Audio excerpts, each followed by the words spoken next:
Assalamualaikum warahmatullahi wabarakatuh. Baiklah, di sini saya akan menjawab soal UTS senam. Nomor 1, jelaskan apa yang dimaksud dengan senam. Senam merupakan suatu cabang olahraga yang melibatkan performa gerakan yang membutuhkan kekuatan, kecepatan, dan keserasian gerakan fisik yang teratur. Bentuk modern dari senam ialah palang tak seimbang, balok keseimbangan, senam lantai. Bentuk-bentuk tersebut konon berkembang dari latihan yang digunakan oleh bangsa Yunani kuno untuk menaiki dan menuruni seekor kuda dan pertunjukan sirkus. Senam juga kegiatan yang membuat badan segar dan diiringi musik ritmis atau juga bisa tanpa musik. Nomor 2, jelaskan sarana dan prasarana yang ada dalam senam. Nomor 2, sarana dan prasarana dalam senam. Untuk artistik putri, alat yang dipertandingkan ada empat yaitu lantai atau floor exercise, meja lompat atau vaulting, palang bertingkat uneven bars, dan balok keseimbangan atau balance beam. Sedangkan untuk artistik putra ada 6 alat yaitu lantai atau floor, meja lompat vaulting, gelang-gelang steel ring, kuda pelana pommel horse, palang sejajar paralel bars, dan palang tunggal atau biasa disebut horizontal bar. Baiklah, nomor 3 yaitu jelaskan alat yang digunakan untuk pertandingan putra dan putri. Contoh pada senam yang menggunakan alat kuda-kuda lompat pada nomor putra. Panjang palang 160 cm, tinggi 136 cm. Pada saat melompat, tumpuan pada 1/3 bagian ujung kuda-kuda. Sedangkan pada nomor putri, panjang palang 160 cm, tinggi 120 cm. Pada saat melompat, tumpuan berada pada tengah-tengah alat. Baiklah, yang nomor 4, jelaskan kondisi fisik umum yang dibutuhkan dalam senam. Kondisi fisik umum dalam senam yang pertama yaitu kekuatan. Kekuatan atau biasa disebut dengan strength adalah komponen kondisi fisik seseorang tentang kemampuannya dalam mempergunakan otot untuk menerima beban sewaktu bekerja. Kekuatan otot adalah kemampuan seseorang dalam mempergunakan kekuatan maksimum yang digunakan dalam waktu yang sesingkat-singkatnya. Baiklah, yang kedua itu kelenturan. Kelenturan merupakan efektivitas seseorang dalam penyelesaian diri untuk segala aktivitas dengan pengukuran tubuh yang luas. Dalam keseluruhan kegiatan fisik, peranan kelentukan sangatlah penting, terutama pada cabang-cabang olahraga yang banyak menggunakan gerakan sendi. Kelentukan adalah kemampuan untuk bergerak dalam ruang gerak sendi. Baiklah, yang nomor 5 yaitu jelaskan kondisi fisik khusus yang dibutuhkan dalam senam. Kondisi fisik khusus dalam senam yang pertama yaitu daya ledak otot lengan. Daya ledak otot lengan adalah kemampuan otot lengan untuk mengatasi beban atau tahanan dengan kecepatan kontraksi yang sangat tinggi. Daya ledak otot lengan merupakan gabungan dari dua kemampuan yaitu daya ledak atau strength dan kecepatan atau speed, di mana daya ledak dan kecepatan dikerahkan maksimum dalam waktu yang sangat cepat dan singkat.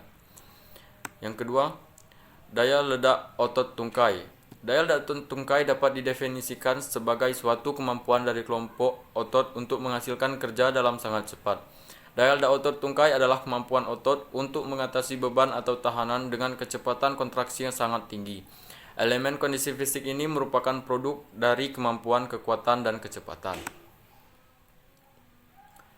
Baiklah, nomor 6, jelaskan secara jelas bagaimana latihan dasar untuk gerakan rolling ke depan, bulat, V, dan sudut.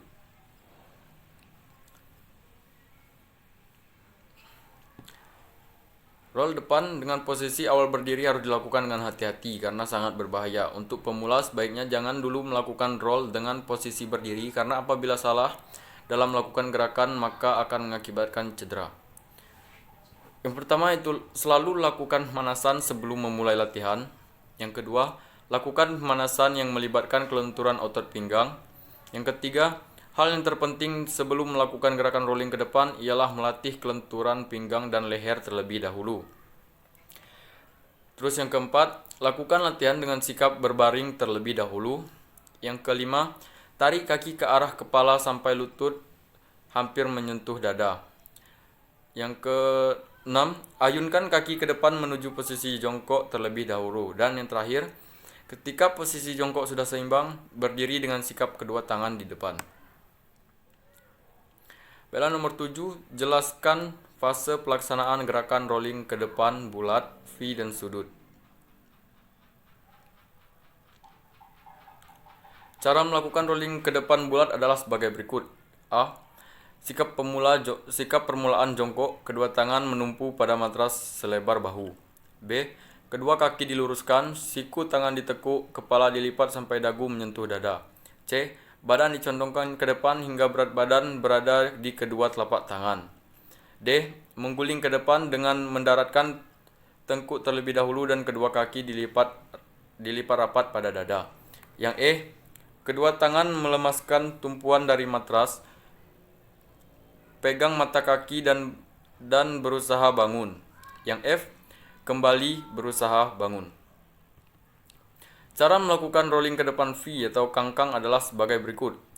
Yang pertama, sikap permulaan jongkok, kedua tangan menumpu pada matras lebar bahu. Kedua kaki diluruskan, siku tangan ditekuk, kepala dilipat sampai dagu menyentuh dada. C. Badan dicondongkan ke depan sehingga berat badan berada di kedua telapak tangan. D. Mengguling ke depan dengan mendaratkan tengkuk terlebih dahulu dan kedua kaki dibuka dengan lutut tetap lurus seperti membentuk huruf V. E. Kedua tangan melemaskan tumpuan dari matras dengan tangan berpindah ke arah depan antara kaki kiri dan kaki kanan. Cara melakukan rolling ke depan sudut atau lurus adalah sebagai berikut. Yang pertama, yang A. Sikap permulaan jongkok, kedua tangan menumpu pada matras lebar bahu. B. Kedua kaki diluruskan, siku tangan ditekuk, kepala dilipat sampai dagu menyentuh dada.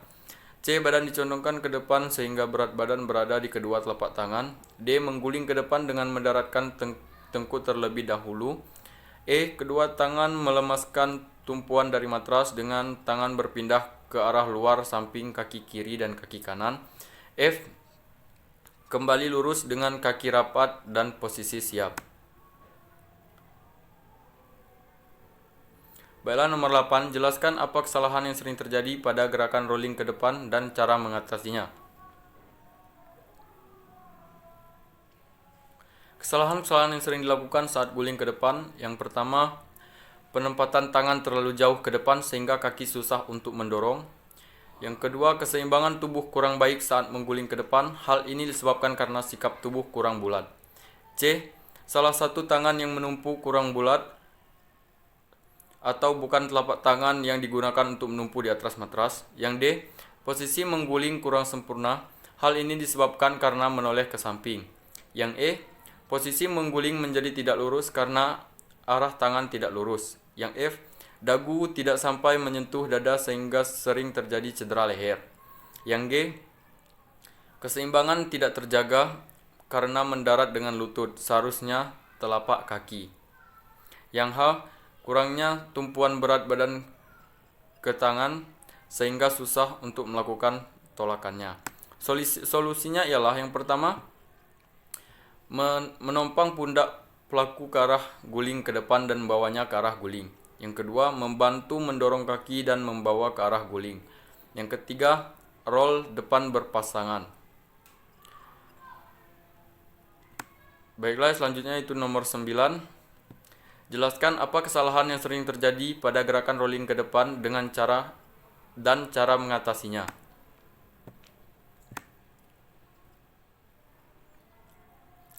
Sembilan, kesalahan-kesalahan yang sering dilakukan saat guling belakang ialah yang pertama, penempatan tangan terlalu jauh ke belakang atau tidak bisa menolak.